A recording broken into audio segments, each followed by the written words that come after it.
बिस्मिल्लाहिर्रहमानिर्रहीम, अस्सलाम वालेकुम। पाकिस्तान और दुनिया भर में देखने और सुनने वालों को अब्दुल कादिर का सलाम।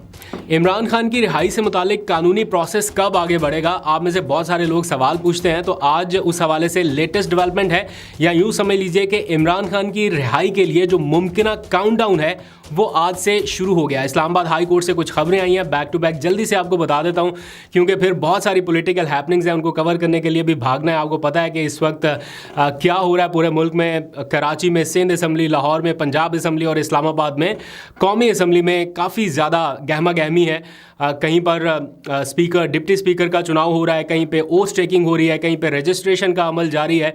लेकिन इस सारे प्रोसेस के दौरान जो बाहर के मनाजर हैं वो बड़े अजीब और अफसोसनाक है। मतलब जहाँ पर पुलिस के पहरे में ये सारा कुछ होता दिखाई दे रहा है, लोग प्रोटेस्ट कर रहे हैं, उनको करने नहीं दिया जा रहा, गिरफ्तारियाँ हो रही हैं, मुकदमात हो रहे हैं, ये सारा कुछ एक तरफ पैरेलल चल रहा है और दूसरी तरफ हल्फ उठाए जा रहे हैं, रजिस्ट्रेशंस हो रही हैं। ये सारी हैपनिंग्स बैक टू बैक इस वक्त हो रही हैं। जो दो खबरें इस वक्त की हैं, लेटेस्ट अपडेट्स, वो आपको बता देता हूँ। ख़त के हवाले से भी बहुत सारे लोग पूछ रहे हैं IMF को कब ये ख़त लिखा जाएगा, क्योंकि अब तो कोई 24-36 घंटे से ज़्यादा का टाइम हो गया जब से अनाउंसमेंट हुई कि ख़त लिखा जाएगा, लेकिन अभी तक नहीं लिखा गया। तो कुछ TV चैनल्स के ऊपर मैंने देखा सुबह से ये खबरें चल रही है कि कोई इख्तलाफात हैं PTI के अंदरूनी हलकों में। तो मैं ये क्लियर कर दूं कि इख्तलाफात नहीं है, हाँ, लेकिन इसके ऊपर मैंने जैसे 2 व्लॉग्स में मुसलसल आपको बता रहा हूँ कि बहुत सोच समझ के इसकी ड्राफ्टिंग के ऊपर फोकस किया जा रहा है, टाइम दिया जा रहा है। तो अभी ये व्लॉग शुरू करने से पहले मैंने फ़ोन करके पूछा कि लेटेस्ट अपडेट क्या है, तो मुझे ये बताया गया कि ड्राफ्ट जो है वो तैयार कर लिया गया है, उसकी फ़ाइनल अप्रूवल का इंतज़ार किया जा रहा है। जैसी अप्रूवल मिली तो आज ही ये लेटर जो है वो मीडिया को भी जारी कर दिया जाएगा और आज ही IMF के नुमाइंदगान को या जिसको भी अरसाल करना है मुतलका हुकाम को वो कर दिया जाएगा। तो लेट्स सी, उसके बारे में भी अपडेट करूँगा। लेकिन मेन हाईलाइट आज के दिन की जो है इस वक्त की वो है इमरान खान साहब की रिहाई के हवाले से। जो साइफ़र केस है या तोशाखाना केस है जिसमें उनको सज़ाएं सुनाई गई हैं, ना सिर्फ उनको, शाह महमूद कुरैशी, बुशरा बीबी, इन तीनों के हवाले से अपडेट्स दिए हैं कि जो अपीलें हैं इनकी वो समाअत के लिए मुकर्रर हो गई हैं। इस्लामाबाद हाई कोर्ट में 2 रुकनी बेंच बन गया है जिसमें PTI ने ये अपील की है कि इमरान खान को दी जाने वाली जो सज़ा है उसे फौरी तौर पर मुअत्तल करके उनकी रिहाई के अहकामात जारी किए जाएँ। तो ये 2 केसेस बहुत अहम हैं जिनमें उनकी रिहाई बड़ा ज़रूरी है। वैसे तो 3 केसेस में उनको सज़ा हुई है। तो पहले इमरान खान साहब की जानिब से ये अपीलें उनकी लीगल टीम ने फ़ाइल की थी, लेकिन एतराज़ लग गया था, वापस हो गई थी, बेंच नहीं बन सका था, फिर थोड़ी सी ताख़ीर हो गई। लेकिन एट द मोमेंट जो खबर आई है वो ये कि इस्लामाबाद हाई कोर्ट ने 2 रुकनी बेंच इमरान खान की अपीलों के ऊपर कायम कर दिया है, जिसमें चीफ जस्टिस आमिर फ़ारूक और जस्टिस मियाँ गुल हसन औरंगज़ेब भी शामिल होंगे। ये 2 रुकनी बेंच है जो इमरान खान की इन अपीलों की समाअत करेगा।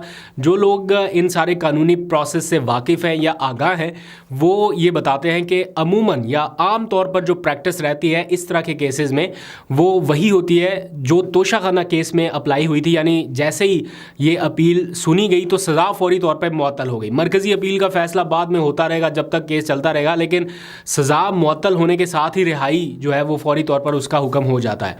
तो अब इस केस में क्या होगा ये देखना बड़ा दिलचस्प होगा।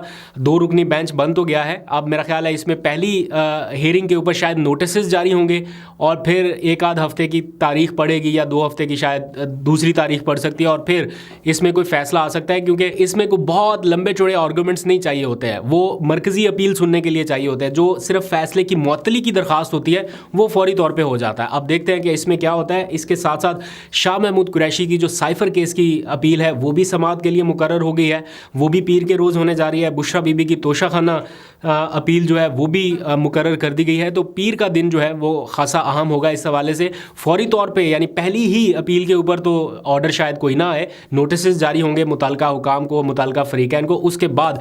लेकिन अब यह है कि काउंटडाउन एक तरह से शुरू हो गया।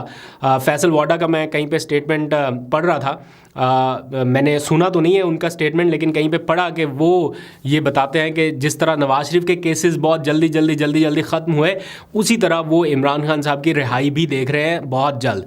लेकिन इसमें अब और कितना इंतज़ार करना पड़ेगा, कितना टाइम लगेगा, जो PTI की लीगल टीम है वो ये बताते हैं कि 1.5 से 2 महीने का टाइम। लेकिन चूँकि इसमें और बहुत सारे फैक्टर्स इन्वॉल्व हैं और बहुत सारी चीज़ें इन्वॉल्व हैं, तो कहीं पे कोई थोड़ी सी नरमी, कहीं पे थोड़ा सा रवैया बेहतर या कहीं पे कोई बैकफुट होने का जो एक एलिमेंट्स होते हैं वो भी नज़रअंदाज नहीं किए जा सकते। तो आपको इस हवाले से अपडेट करता रहूँगा। तो इस वक्त की जो मौजूदा सूरत हाल है उसको अगर आप एनालाइज करना चाहें तो एक तरफ की पिक्चर में आपको नजर आएंगे वो लोग जिनके पास मैंडेट है नहीं है इसके कतई नज़र वो लोग हल्फ उठाने की तैयारी कर रहे हैं, ओहदों की तकसीम हो रही है, फैसला साजी, हुकूमत साजी, इन मराहिल में वो शामिल हो चुके हैं। और दूसरी तरफ जिनकी पार्टी को मैंडेट मिला या जिनके पास मैंडेट है उनके साबिक और मौजूदा ओहदेदारान क्या कर रहे हैं, वो सारा दिन अदालतों में, आज भी सुबह से लेके अब तक अदालतों में, आपने अगर कहीं टीवी देखा हो या सोशल मीडिया देखा हो मैं आपको बता देता हूँ, असद उमर साबिक रहनुमा,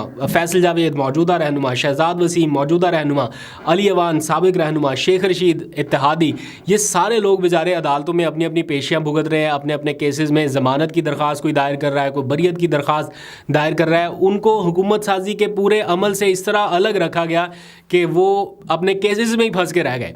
आज भी पूरा दिन वो बेचारे अदालतों के चक्कर लगा रहे हैं। फिर जो लोग बच गए इन केसेस से वो अभी तक प्रेस कॉन्फ्रेंस कर रहे हैं कि जनाब हमारा मैंडेट चोरी हो गया, हमारे पास हम जीत गए लेकिन हमें हरा दिया गया, वो इस चक्कर में पड़े हुए हैं। फिर जो बच गया इस सारे प्रोसेस से भी वो ऐवान में पहुंचे हैं और वो अब जाके अपने रजिस्ट्रेशन वगैरह उन्होंने कंप्लीट कराई और अब मेरा ख्याल वो 1-2 दिनों में पीर के रोज़ शायद कौमी असम्बली का इजलास होगा तो उसमें वो हल्फ उठाएंगे।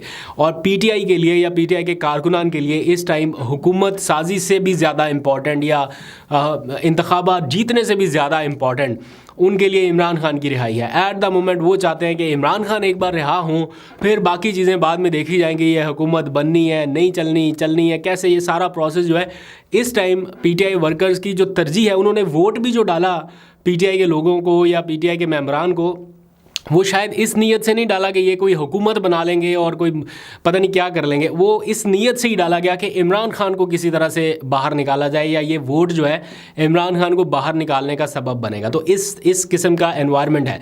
तो पीटीआई के लोगों के लिए इस टाइम हुकूमत साजी से भी ज़्यादा इंपॉर्टेंट यह है कि किसी तरह से खान साहब बाहर आएँ। तो लेट्स सी, अब ये केसेस तो अपील के लिए, बल्कि ये अपीलें जो है वो समाअत के लिए मुकर्रर हो गई हैं।